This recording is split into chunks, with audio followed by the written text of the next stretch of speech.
Salam literasi. Ayo membaca. Yes, yes, yes. Parlian School, Go with us. Oke, baik. Kali ini kita kedatangan tamu istimewa ini Sobat Pelajar. Siapakah beliau? Oke, baik. Selamat siang, Pak. Salam. Gimana kabarnya Bapak hari ini? Alhamdulillah, kabar baik. Iya. Jadi mungkin masih banyak yang belum mengenal nih Pak. Dari kalangan mungkin Sobat Pelajar, karena kita kebanyakan yang menonton murid-murid juga nih Pak. Supaya mereka mengetahui juga kira-kira apa peranan Bapak dalam dunia pendidikan. Ya baik, mungkin Pak Nov, Bapak siapa kira-kira hari ini kita kedatangan tamu? ada pepatah tak kenal maka tak sayang, Pak. Kalau udah kenal biasa udah langsung sayang. Oh gitu ya. Kalau sudah kenal Jadi, biasa langsung sayang ya. Ada pantunnya sedikit, Pak. Ya. Ada 3, ada 4. Untuk tamu undangan waktu dan tempat. Dipersilakan. Baik, terima kasih. Pertama-tama saya ucapkan terima kasih banyak sudah diundang ke Parlian School, dan ini tentunya sangat momen yang sangat penting buat saya. Perkenalkan, saya Haji Tajudin Idris, sementara ditugaskan sebagai Kepala Balai Penjaminan Mutu Pendidikan Provinsi Sumatera Utara, dan ini merupakan bagian dari advokasi kami kepada satuan-satuan pendidikan, dan tentunya juga termasuk ke dinas-dinas pendidikan dan mitra-mitra pembangunan lainnya. Nah, Sumatera Utara adalah salah satu provinsi besar, 33 kabupaten, satu provinsi. Satuan pendidikannya pun ada ratusan ribu Bapak Ibu sekalian. Nah, oleh karena itu kita berharap bahwa dari sekian banyak ini bisa menelurkan nanti menciptakan siswa-siswa pembelajar Pancasila yang menjadi ikon di Indonesia, dan berharap ke depan bahwa kerjasama yang baik lewat BPMP Provinsi Sumatera Utara juga bisa menjadi mitra kami, tentunya karena ini satuan pendidikan bisa menjadi binaan kami juga khususnya di Kota Medan. Mungkin itu sementara perkenalannya. Oke, baik, terima kasih. Berarti kalau untuk panggilannya apa nih Pak? Pak Tajudin biasanya dipanggil apa nih Pak? Saya kadang dipanggil Taju, kadang dipanggil Idris. Pak Idris. Kalau Idris itu nama bapak saya sebenarnya. Oh, aduh. Pak Taju berarti ya. Pak Tajudin. Oke, baik. Terima kasih Pak Tajudin untuk penyampaian sekilas tentang BPMP yang memang sebenarnya kenapa tadi saya katakan masih banyak yang belum mengetahui mungkin terkait BPMP di kalangan Sobat Pelajar. Jadi pertanyaan pertama nih Pak yang ingin saya tanyakan kepada Bapak, kira-kira dampak dari BPMP dalam dunia pendidikan seberapa besar itu Pak dampaknya? Ya. Perlu saya jelaskan bahwa Balai Penjaminan Mutu Pendidikan ini yang di Sumatera Utara merupakan salah satu UPT Kemendikbudristek di bawah Direktorat Jenderal Pendidikan Anak Usia Dini, Pendidikan Dasar, Pendidikan Menengah. Jadi hierarkinya adalah Jakarta, kami penugasan di daerah. Setiap provinsi itu ada BPMP-nya. Nah, untuk di Sumatera Utara kebetulan BPMP-nya ada di Kelurahan Asam Kumbang, Kecamatan Medan Selayang, Kota Medan. Nah, BPMP ini teman-teman bahwasanya adik-adik ini sangat terbuka kepada siapapun yang ingin meningkatkan kualitas pembelajaran, kualitas pendidikan, termasuk meningkatkan kualitas yang terkait dengan seluruh pendidikan yang ada di Sumatera Utara. Nah, BPMP ini juga karena menjadi kepanjangan tangan Jakarta, maka kita berkewajiban untuk melakukan advokasi, pembinaan, pendampingan kepada dinas-dinas pendidikan, baik di provinsi maupun kabupaten kota, juga termasuk ke satuan-satuan pendidikan, termasuk juga ke mitra pembangunan. Jadi ini yang kita lakukan selama ini, adik-adik, kita sering datang ke daerah, ke kabupaten, termasuk seperti ini kita lakukan ke Yayasan Pendidikan Parlian, masuk ke sini untuk bersilaturahmi, berkenalan, bahwasanya nanti suatu saat kalau adik-adik yang teman-teman yang mau pengen tahu lebih jauh tentang BPMP, boleh datang ke Asam Kumbang. Kita terbuka untuk itu karena ini lembaga pemerintah, otomatis semua siapapun boleh datang ke situ. Kami terbuka, dan kami juga ada tim yang bertugas di kabupaten kota, termasuk di kota Medan namanya wali wilayah. Itu kita tugaskan. Wali wilayah ini seperti duta besar. Mereka berkuasa penuh terhadap satu kota dan mereka banyak berinteraksi dengan dinas pendidikan dan satuan pendidikan. Nah, oleh karena itu BPMP silahkan dimanfaatkan, diakses. Banyak hal, banyak yang bisa dikomunikasikan, bisa dikerjasamakan, bisa dikolaborasikan lewat BPMP. Mudah-mudahan hubungannya bisa berjalan terus dengan baik, termasuk dengan Yayasan Pendidikan Parulian ini. Kita terbuka untuk itu. Amin. Baik, terima kasih Bapak. Berarti memang kita bisa berkunjung nih Pak di Asam Kumbang. Boleh ya, dong. untuk datang ya, untuk melihat bagaimana terkait dari Badan Penjamin Mutu Pendidikan kita. Pertanyaan selanjutnya nih Pak, untuk terkait kan kita sekarang lagi implementasi perpindahan dari kurikulum Merdeka menjadi kurikulum nasional, ya, yang dimana sebenarnya tadi sudah dipaparkan bahwasannya kurikulum nasional itu tidak jauh berbeda dengan kurikulum Merdeka, Merdeka Belajar. Nah, apakah bagaimana peranan BPMP Sumut dalam pengembangan Merdeka Belajar kita ini Pak? Nah, Merdeka Belajar ini adalah salah satu program yang sudah diinisiasi lama. Dan mungkin tonnya aja berbeda. Tapi zamannya Mas Menteri itu semakin digeliatkan. Nah, Merdeka Belajar ini di kita sekarang menyasar ke semua sendi-sendi pendidikan. Masuk ke guru, masuk ke siswa, masuk ke sarana prasarana, termasuk ke digital dan ke tingkat-tingkat mulai dari PAUD sampai ke perguruan tinggi. Nah, Merdeka Belajar adalah salah satu program yang juga pengen niatnya baik untuk mengakselerate pendidikan, termasuk meningkatkan kualitas dan mutu pendidikan baik pada siswa, guru, kepala sekolah, kemudian pengawas sekolah, kemudian bangunan fisik, sarana prasarana lainnya. Nah, itu semua disasar, termasuk komunikasi antar pemerintah daerah dan mitra pembangunan. Jadi Merdeka Belajar ini kita berharap bahwa ini menghasilkan satu, karena ini adalah sebuah konsep yang dilaksanakan secara terstruktur dan masif. Nah, kita berharap bahwa ke depan Merdeka Belajar ini tetap bisa dilanjutkan, karena ini nuansanya sangat bagus untuk mendorong peningkatan kualitas pendidikan, termasuk peningkatan siswa-siswa maupun guru dan kepala sekolah, termasuk pengawas sekolah. Jadi tidak hanya berhenti pada konsep atau skenario yang dikembangkan, tapi juga menyasar pada peningkatan kualitas SDM-nya, karena sekolah ini salah satunya adalah SDM orientasinya. Makanya dia berada di bawah Kementerian Koordinator Bidang Pembangunan Kemanusiaan. Oke, kebetulan kan Pak, kita juga bertransformasi digital Pak ya. Yeah. Kalau nggak salah pun karena kita punya calon pemimpin muda atau sudah sah itu Pak ya. Nah, itu kayaknya sangat giat dengan namanya digital gitu Pak. Nah, sebagai organisasi BPMP dalam hal digital Pak. Nah, sebenarnya BPMP sendiri dalam hal digital itu menilai hal apa gitu Pak? Karena Bapak barusan bilang ini kan tentang SDM, ya kan. Kadang kan digital orang mengartikannya itu ini sebuah alat yang membantu kita, sementara kan Bapak sudah menekankan kita melihat kita lagi, SDM. Nah, itu dalam hal apa nih Pak?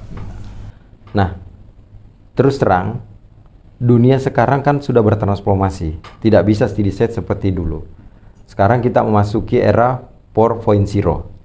4.0 itu sangat dekat dengan digital.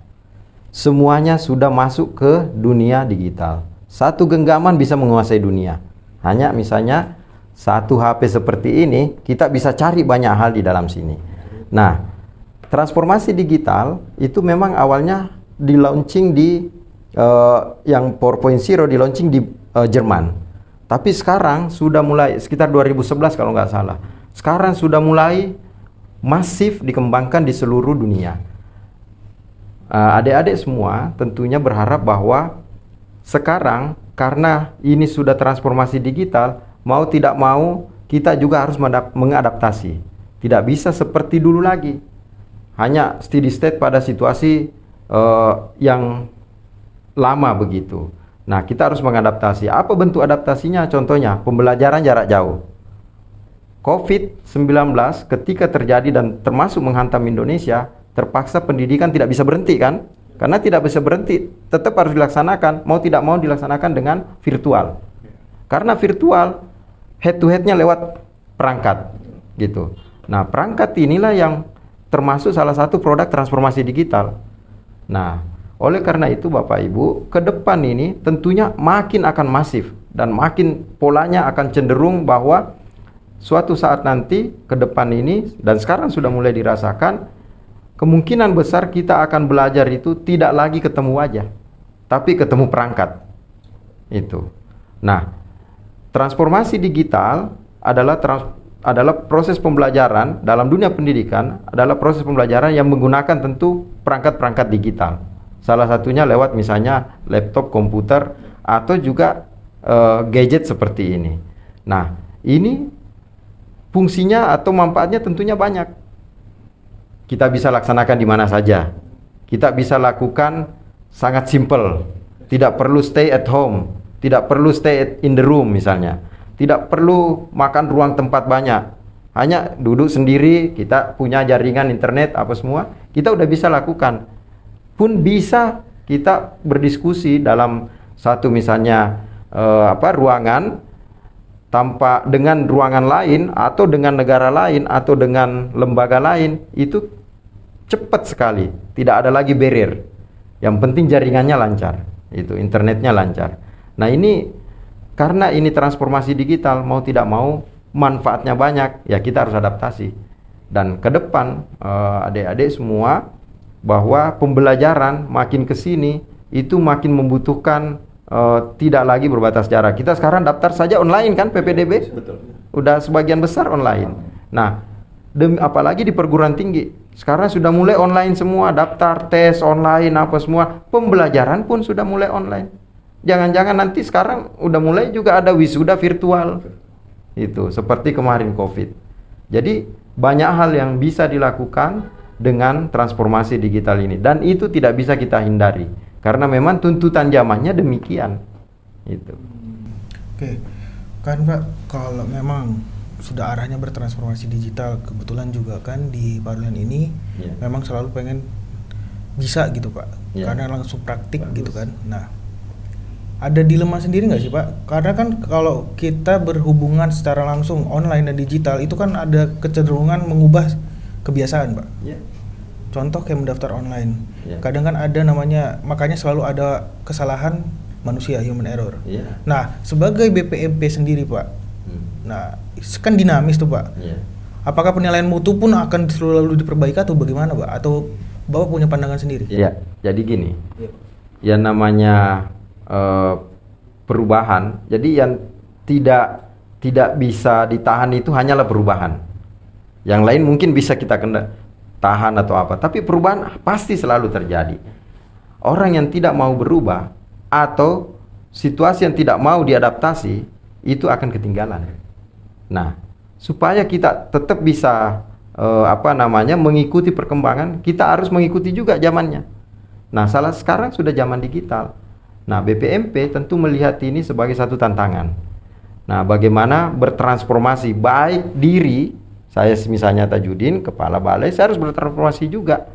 Nah, termasuk pegawai-pegawai kami, termasuk kantor kami itu adalah dulu namanya BPG, Balai Penataran Guru, terus berubah jadi Lembaga Penjaminan Mutu Pendidikan. Sekarang jadi Balai Penjaminan Mutu Pendidikan. Ini bertransformasi.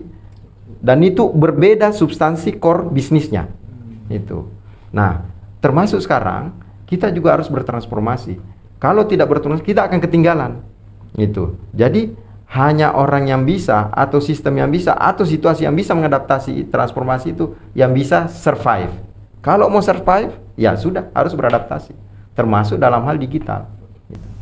Iya, baik Pak. Berarti memang sebenarnya mau tidak mau, berarti keniscayaan ini Pak ya. Mau tidak mau kita harus mengikuti perkembangan zaman.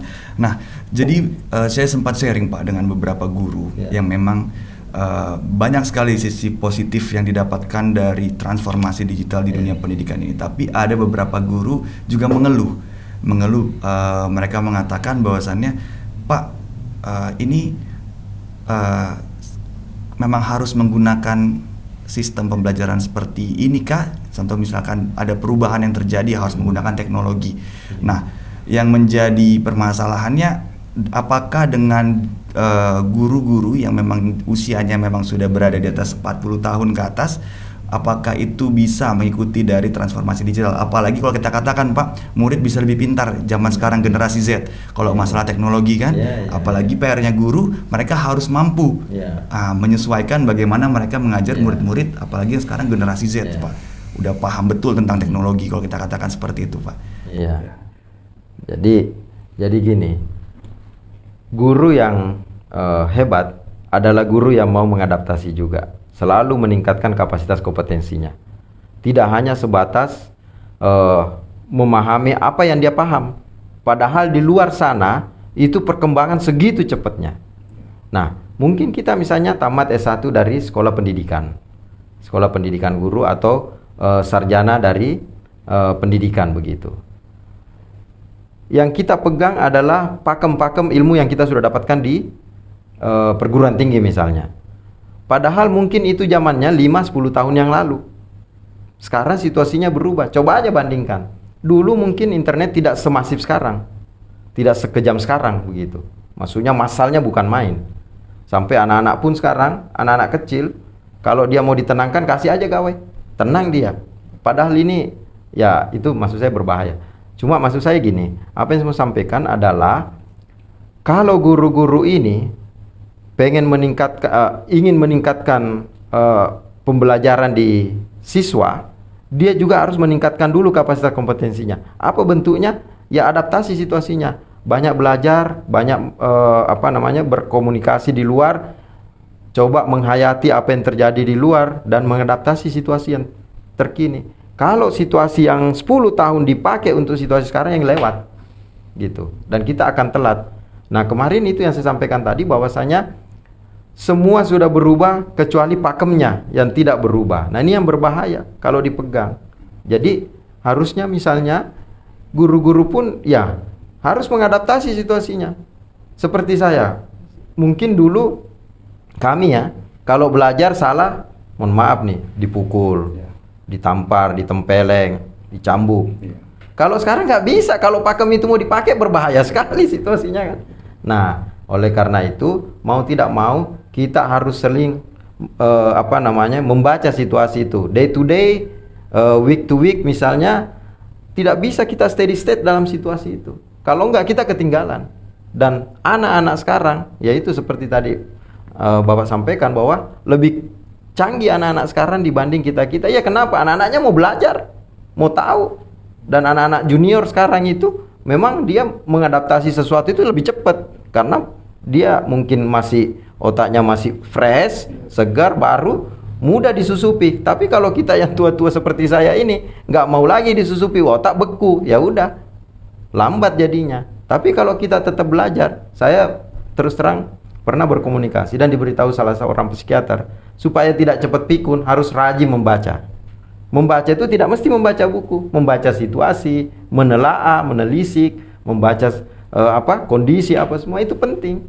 Jadi kalau kita tidak mau ya sudah kita beku. Kalau beku ya nggak ada kemajuan. Gimana seorang guru misalnya kalau tidak mau meningkatkan kapasitas kompetensinya, ya nanti siswanya malah lebih kencang. Jangan-jangan bisa terbalik situasinya kan? Siswanya yang mengajar. Betul Bapak. Iya. Baik Bapak, memang sekarang di zaman sekarang ini kalau yang kita perhatikan, memang di saat zaman sekarang literasi digital sekarang Pak ya. Karena kalau kita lihat di perpustakaan Pak, murid-murid zaman sekarang mereka lebih tertarik untuk membaca melalui handphone dibandingkan membaca dari buku fisik. Nah itu karena mungkin mempengaruhi juga dari kondisi lingkungan mereka yang memang sudah terbiasa dengan teknologi. Apakah membaca dari handphone itu lebih efektif Pak dibandingkan membaca mereka ke perpustakaan, buka buku? Nah itu dia. Secara fisik berarti? Iya, secara fisik. Betul. Jadi memang ya ini juga transformasi terjadi di alat-alat atau sarana baca ya, begitu. Gunung Agung, mohon maaf saya sebut nih, Gunung Agung udah tutup. Nanti kita sensor Pak. Gramedia mungkin bentar lagi, sekarang lebih banyak ke online. Koran pun sekarang dulu Kompas setebal ini. Sekarang tinggal berapa halaman aja karena lebih banyak online. Itu mau tidak mau harus begitu. Nah, apa yang terjadi? Saya mau sampaikan bahwa ini semua sekarang orang itu pengen mudah, pengen gampang, pengen murah, pengen enteng. Bawa segini semua bisa didapat. Itu. Bawa buku setebal ini kita bisa baca banyak, tapi bawanya setebal-tebal gini kan, bawa di kantong apa semua. Tapi kalau bawa ini disimpan di sini, kita bisa baca di satu tempat, atau di tempat-tempat lain dengan simpelnya. Datang ke perpustakaan, kita harus mendatangi satu tempat. Jadi tidak fleksibel di kitanya. Sementara HP ini sangat fleksibel. Sampai ke tempat yang tidak, di mobil pun bergerak bisa kita baca apa semua. Nah, sementara kalau di perpustakaan kan kita spesial datang ke situ. Dan kadang-kadang perpustakaan Sabtu Minggu tutup. Nah, coba ini nggak pernah tutup. Sepanjang baterai aman, jaringan lancar, itu nggak pernah tutup. Nah, itu satu. Yang kedua, bahwa sekarang memang buku-buku ini itu mungkin juga ya karena perkembangan zaman lebih cenderung, apalagi buku-buku pendidikan ya, itu sekarang penerbit pun tidak banyak lagi. Dulu kami ada 3 serangkai, terus apa? Buku-buku soal-soal itu kami baca, kami lahap. Sekarang hampir nggak ada. Yang ada cuma kalau saya ke Gramedia lihat buku-bukunya ya itu aja. Jadi soal-soalnya pun sekarang paling itu aja, mudah ditebak kalau ujian soalnya itu. Nah, padahal kalau ini disimpan, kalau di dalam gadget ini itu bisa mungkin banyak sekali variasinya dalam membuat soal apa semua. Nah, oleh karena itu kenapa anak-anak sekarang lebih seneng ini? Karena banyak kemudahan di dia. Memang ada plus minus. Kalau ini, nah seperti adik-adik, saya udah 50-an, adik-adik masih berapa udah pakai kacamata kan? Nah, kalau di fisika itu ada namanya akomodasi. Kecil hurufnya, otomatis kita harus baca dekat. Itu, akhirnya kita akomodasi maksimum terus mengadaptasi itu, akhirnya kita bacanya dekat minus jadinya. Nah, tapi kalau tidak pernah, karena ini apalagi terangnya itu cahaya apa semua ini kan bisa menyiksa mata kita, apalagi kalau radiasinya terlalu lama kita baca. Nah, ini panas, terus cahaya-cahaya ini kan misalnya merah kan frekuensinya tinggi, hitam ini kita cenderung itu kena kita. Nah, ini yang berbahaya buat anak-anak, dan saya berharap memang kepada teman-teman adik-adik ya mungkin harus dibatasi, dibuat dan mungkin 2 jam berhenti atau apa. Dan kalau pagi ini saran aja, kalau pagi bangun jangan lihat selalu ini langsung, lihatlah yang jauh dulu supaya mata itu juga ada kayak kamera maju mundur, jangan cuma sini aja terus, dia cepat minus. Itu jadi harus direfleksi juga. Kalau pagi lihat langit, lihat bintang, kalau malam lihat pohon terjauh, jadi mata kita seakan-akan menyorot jauh begitu. Tapi kalau nanti masanya kita baca dekat, karena ini fontnya sangat kecil, jadi mata kita harus berakomodasi maksimum terus untuk melihat ini. Nah, itu berbahaya dalam teori lensa ya. Mata kita kan lensa ini. Iya, memang kalau kita perhatikan Pak, anak zaman sekarang ini lebih lama dia tidurnya karena memang sudah fokus dengan handphone, akhirnya tidak terasa jam 12. Kalau anak SMP sekarang Pak, jam 12 itu katanya masih biasa, padahal kalau zaman dulu jam 9 sudah tidur. Kadang mereka bermain game. Nah, itu berarti kan harus ada kontribusi besar dari orang tua, karena kita sebagai dari pendidikan pun hanya bisa memantau dari pagi sampai dengan mereka keluar dari sekolah. Nah, kemudian terjadilah hal keterlambatan di sekolah, yang dimana mereka begadang. Nah, itulah karena ada perkembangan teknologi. Memang ada juga berarti Pak dampak negatifnya juga Pak yang harus diantisipasi ya.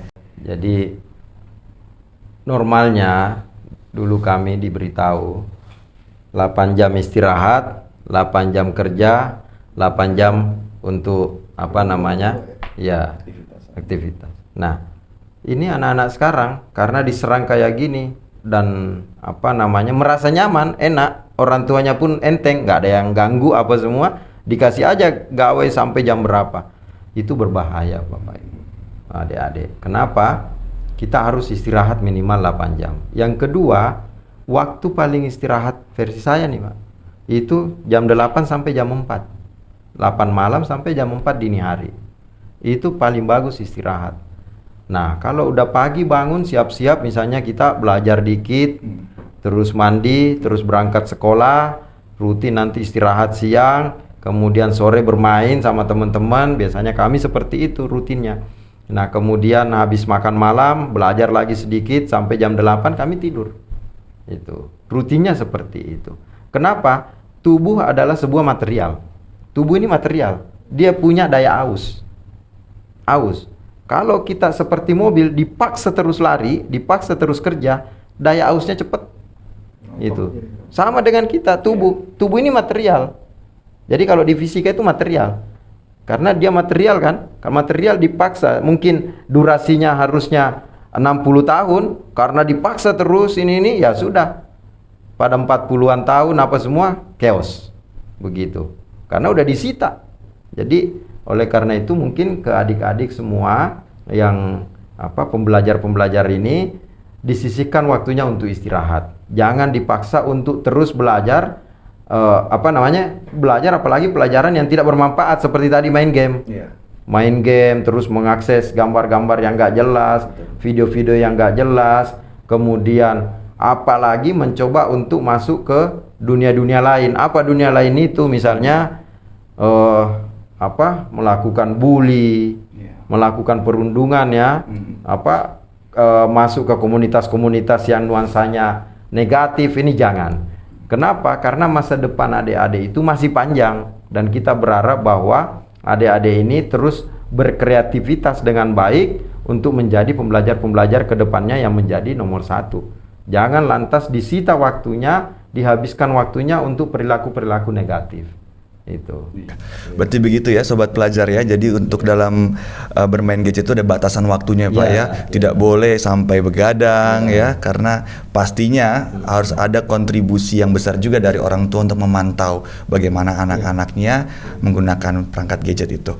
Mungkin ini pertanyaan terakhir nih Pak dari kami nih Pak. Udah mau habis ya? Iya, nggak kerasa Pak ya. Tidak terasa. Waktu begitu cepat. Biasa 3 jam. 3 jam Pak. Kita tambah lagi. Boleh nggak satu pertanyaan? Oh boleh. Dari Pak Dianov ini ada pertanyaan satu. Baru saya Kebetulan, terakhir. Pak, karena kan kayaknya Bapak nih sangat memperhatikan, kayak berarti anak dirawat banget kayaknya nih Pak. Ya, saya terus terang agak keras ke anak. Kerasnya itu bukan kekerasan fisik ya, kekerasan dari pola. Ya, jadi kalau jam 8 mau tidak mau saya suruh tidur. Saya pun kalau besok ujian saya nggak mau dia belajar lagi. Kalau mau bangunnya jam 4 belajar. Jadi tidak boleh belajar lagi setelah jam 8. Itu jamnya untuk istirahat. Dan pernah dosen saya, itu Profesor Haryadi Supangkat, itu menyampaikan bahwa ketika kami mau ujian pagi hari Jumat, mata merah semua Pak. Ternyata begadang semua. Pagi itu lantas Profesor Haryadi almarhum ujian dibatalkan. Karena apa? Beliau pesannya, tidak ada gunanya kalian mendapat nilai bagus hanya belajar 1 malam, yang ternyata nanti merecovery tubuh itu bisa 2 minggu karena begadang 1 malam. Jadi akhirnya ditiadakanlah ujian itu. Ini berbahaya. Nah, terhadap anak-anak saya, adik-adik, saya kalau misalnya udah jam 8 malam, saya suruh istirahat. Itu, saya sudah suruh istirahat. Tapi bangun jam 4, kalau enggak saya bangunin. Itu jam 4. Untuk belajar, untuk mempersiapkan ini hari sekolahnya gitu. Nah, saya biasanya kalau mau pulang sekolah itu saya minta review apa pelajaran yang diperoleh tadi sebelum mandi, kemudian nanti jam 8 tidur, kemudian pagi siapkan apa yang mau dipelajari hari berjalan begitu. Jadi memang anak-anak ini kita didik memang harus tertib. Itu. Dan kalau tidak tertib, kita nanti akan menyesal di ini. Lebih baik kita menyesal di awal, tapi berdampak positif di akhir, daripada menyesal di akhir gara-gara perilaku kita yang ada pembiaran di awal itu. Oke, berarti gini Pak. Karena kan sebagai kepala BPMP Sumut. Karena kan gini Pak, dilemanya orang tua kan, apakah teknologi ini semakin merajalela kan jadinya terfasilitasi. Itu positifnya, negatifnya kan jadi di mana-mana gitu Pak ya. Nah, dengan pola Bapak seperti itu, kami memang di Parlemen ini selalu mencanangkan begini Pak. lead by example. Jadi kita di kelas, nah kalau kita memerintahkan murid itu, oke nak kita buka seperti ini, ya kita harus bisa mencontohkan membuka seperti ini. Contoh Pak ya. Nah mungkin dengan penjelasan Bapak tadi, karena kan di sini juga sekolah literasi juga Pak, pendidikan karakter juga Pak. Nah apakah ada dari BPMP sendiri saran ataupun pola dalam hal mengenai karakter Pak? Karena kami sendiri untuk prosesnya kan learning by doing nih Pak ya. Kita melakukan sambil kita pelajari nih, evaluasi. Kemudian muncullah dengan lead by example. Kita di kelas sebagai tenaga pendidik, sebelum kita mengarahkan peserta didik, ya tenaga pendidik tersebutlah sebagai role atau contoh. Nah, dari BPMP sendiri pasti pernah dong kendala ataupun menghadapi masalah seperti itu. Ada sarankah Pak? Jadi buat saya perintah terbaik adalah memberi contoh teladan. Itu, memberi contoh atau teladan. Kalau kita bisa memerintahkan tapi tidak bisa memberi contoh, maka itu akan berbalik kepada kita dan kita akan dicuekin. Nah, kepada anak-anak saya pun begitu. Saya jam 8 pun tidur. Saya cepat tidur. Di sini aja saya sering begadang. Ya, tapi kalau di rumah saya tidur. Kenapa? Karena supaya anak-anak saya juga tidur. Kan sia-sia kalau saya beritahu suruh tidur sementara saya masih nonton misalnya. Itu. Jadi saya juga tidur. Paling saya kalau beliau udah tidur, anak-anak udah tidur, saya bangun. Membaca kalau masih sempat membaca atau apa. Kemudian yang kedua, sama juga kalau di pekerjaan. Kalau di pekerjaan, itu komitmen itu penting. Jadi kalau kita sudah berkomitmen, pahit manis harus dilalui. Itu. Jadi tidak bisa kita berkomitmen, terus nanti ketika ini goyah, nggak bisa. Itu. Jadi kalau itu sudah dilakukan, sepanjang komitmen itu bagus, udah laksanakan terus. Itu kalau saya. Nah, ini juga saya memang sering lakukan, sering praktekkan, baik dalam keluarga saya maupun dalam pekerjaan-pekerjaan saya. Itu karena, tapi prinsipnya bahwa memberi contoh itu atau teladan itu hal yang paling penting terhadap siapapun, termasuk ke mitra-mitra kita atau pegawai-pegawai kita.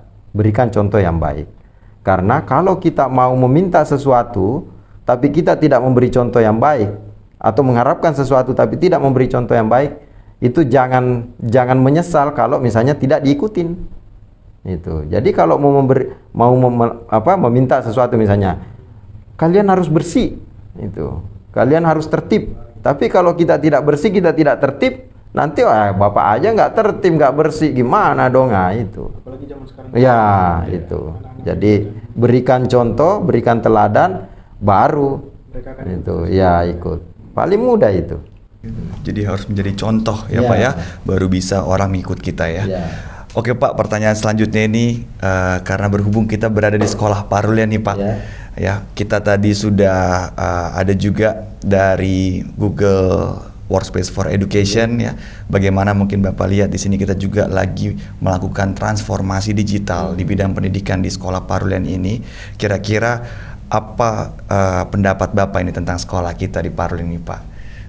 Saya melihat sekolah Parulian ini yang saya coba searching. Ini salah satu sekolah yang bagus ya. Dan ini juga saya kaget loh, ternyata image saya tuh jadi berubah setelah saya kunjungin ini. Tadi mohon maaf, saya pikir ini sekolah hanya pada satu satu kelompok sendiri begitu. Ternyata ini majemuk. Itu. Nah, ini menarik buat saya dan saya berharap memang bahwa sekolah Parulian ini juga bisa menjadi salah satu sekolah teladan di Medan yang bisa orang datang tuh melihat bagaimana sistem pendidikan di sini terlaksana dengan majemuk begitu. Jadi mulai dari SD sampai SMA SMK. Nah, pada sisi lain komunitas-komunitas majemuknya ini juga bisa tetap akur, tetap terlaksana dengan baik, dan sistem-sistem pendidikan atau aturan-aturan pendidikan dilaksanakan dengan baik. Tidak ada perilaku-perilaku miring atau perilaku negatif terjadi di sini. Parulian seperti sekolah-sekolah lainnya, ini termasuk salah satu sekolah swasta ya, yang memang versi saya ini unggul di Medan. Dan saya berharap bahwa sekolah Parulian ini mungkin bisa mengimbaskan praktek-praktek baiknya ke sekolah-sekolah yang lain, tidak hanya ke sekolah swasta tapi juga ke sekolah-sekolah negeri. Mungkin itu apalagi terutama di Kota Medan dan sekolah-sekolah yang lain di kabupaten kota lainnya di Sumatera Utara. Ya baik, terima kasih Bapak. Jadi tadi sudah disampaikan ya oleh Bapak Kepala BPMP bahwasannya sekolah Parulian harus tetap eksis Pak ya, harus tetap maju karena tadi sudah dijelaskan juga transformasi digital adalah keniscayaan. Jadi mau tidak mau siap atau tidak siap kita harus mampu mengikuti perkembangan zaman ini.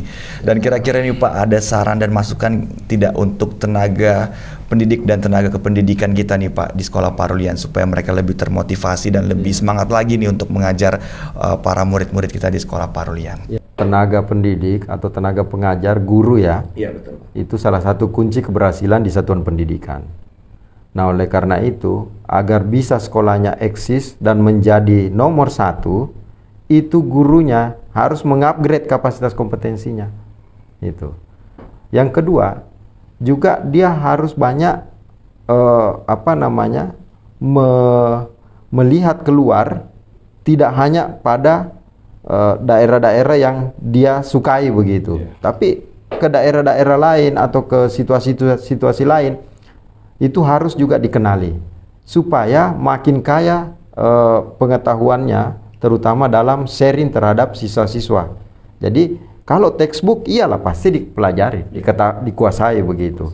Tapi kadang-kadang pendidikan ini bukan hanya textbook, tapi juga ada pendidikan-pendidikan sosial, pendidikan lingkungan, apa semua yang juga itu bisa menambah hasanah bagi pelajar-pelajar kita. Dan itu kadang supaya pelajar-pelajar kita ini bisa mencintai satu bidang ilmu, kita melingkar dulu lewat suasana sosial, suasana lingkungan, baru masuk ke textbook. Gitu. Nah, oleh karena itu kami berharap bahwa guru-guru ini tidak berhenti pada satu sistem yang bisa membuat siswa itu jenuh misalnya. Iya, ini pernah saya praktekkan. Saya pernah ngajar di SMA. Sebelum Bapak pernah ngajar? Iya, saya pernah ngajar. Jadi dulu ada SMA di Mangkoso di Sulsel itu. Saya diminta oleh salah satu mohon maaf orang hebat lah di Sulsel. Sekolah itu dulu namanya SMA Mangkoso. SMA Mangkoso itu ada 3 di Kabupaten Baru, selalu kalah, selalu paling buncit. Nah, kemudian saya diminta mentraining sekolah itu, siswa kelas 3-nya. Dan singkat cerita itu saya training seperti tadi. Pagi saya kasih briefing dulu, untuk meningkatkan libido pemikirannya, begitu. Kemudian setelah masuk jam kelas, saya kasih teori, sore setelah makan saya kasih soal-soal, kemudian malam saya kasih review. Itu. Dan itu kalau misalnya dia jawab soal-soal yang sulit, saya kasih Silver Queen. Ini saya sebut merek. Oh, iya. Nggak aman ya. Iya. Jadi saya selecut begitu. Nah, dampaknya setelah saya mengajar 3 bulan di situ, itu lantas sekolah itu name tertinggi ada di situ. Itu berbalik situasinya, padahal hanya 3 bulan saya sentuh. Kemudian ada yang lulus PMDK masuk di UGM, di Hasanuddin banyak. Itu kalah yang SMA 1 baru. Itu. Tapi memang saya genjot. Jadi mengajar itu Bapak Ibu, adik-adik, tidak hanya textbook. Tapi yang kita sentuh ini juga adalah bagaimana membangkitkan semangat belajar dia. Tidak bisa satu pakem. Kita harus melingkar. Sentuh dulu dari anak ini suka ini, adik-adik ini suka ini. Nah, kita masuk dari situ. Dari situ nanti pintu masuk untuk kita susupi textbooknya gitu. Nah, dan itu waktu saya di Bandung juga, saya suka ngajar bimbel, private. Nah, jadi saya juga gitu. Saya mulai dari anak SMP, ya terutama SMP, SMA. Nah, saya gitu. Kalau kadang saya cuma datang, kalau bimbel itu hanya diskusi kayak gini. Enggak, saya masuk textbook. Gitu. Nanti kalau semangatnya udah naik, baru saya kasih textbook. Karena kalau kita langsung kasih textbook, dia menolak. Itu. Enggak ada pemanasan. Berarti harus ada anggaran untuk Silver Queen, Pak ya. Sebelum masuk ke textbook harus ada anggaran untuk Silver Queen. Berapa banyak ini? Karena harus dikasih reward. Harus dikasih reward. Anak-anak itu appreciate. Appreciate itu penting kepada siapapun, tidak hanya pada siswa atau apa, termasuk kepada karyawan. Appreciate paling rendah itu say thanks. Paling ringan say thanks ya. Perhatian kita. Iya, perhatian. Kasih salam, kasih say thanks, sapa apa semua itu penting. Itu karena dengan pendekatan yang baik, mudah-mudahan misi-misi kita itu bisa berjalan. Gitu. Terakhir nih, Pak. Ya. Ini terakhir nih, Pak. Oke. Oh, ini terakhir ya. Ini terakhir ini, Pak. Udah fix ini ya, terakhir nih Pak. Karena tadi Bapak bilang itu terakhir lagi. Iya. Karena ikut alur Pak, seru sekali ngobrol dengan Pak apa ini Pak Taju. Jadi aduh lupa ini ada beberapa pertanyaan ini. Wah. Soalnya kan gini, Pak. Dengan upgrade-nya tenaga pendidik, berarti langkah Parulian PDKT nih, Pak. Dengan Google harusnya udah cocok nih, Pak kan. Karena kita juga ngarahnya transformasi digital dan juga itu ternyata kemarin kalau nggak salah tadi informasi Google juga sosialisasi dengan Dinas Pendidikan terhadap. Ya, kemarin. Nah, sebelum itu semua memang selalu setiap pagi di sebelum ngajar selalu memang ada namanya literasi 15 menit. Ya. Nah, itu untuk ke peserta didik. Nah, pertanyaan terakhir nih Pak ya. Tentang tenaga pendidik dan peserta didik. Sinkronisasi, Pak. Karena ada dilema kejar-kejaran antar yang tahu dan yang mana yang nggak tahu. Artinya begini, Gen Z peserta didik sangat cepat dalam teknologi. Iya. Tenaga pendidik sebenarnya punya batasan karena ada garis yang membiarkan peserta didik untuk mengeksplorasi dirinya.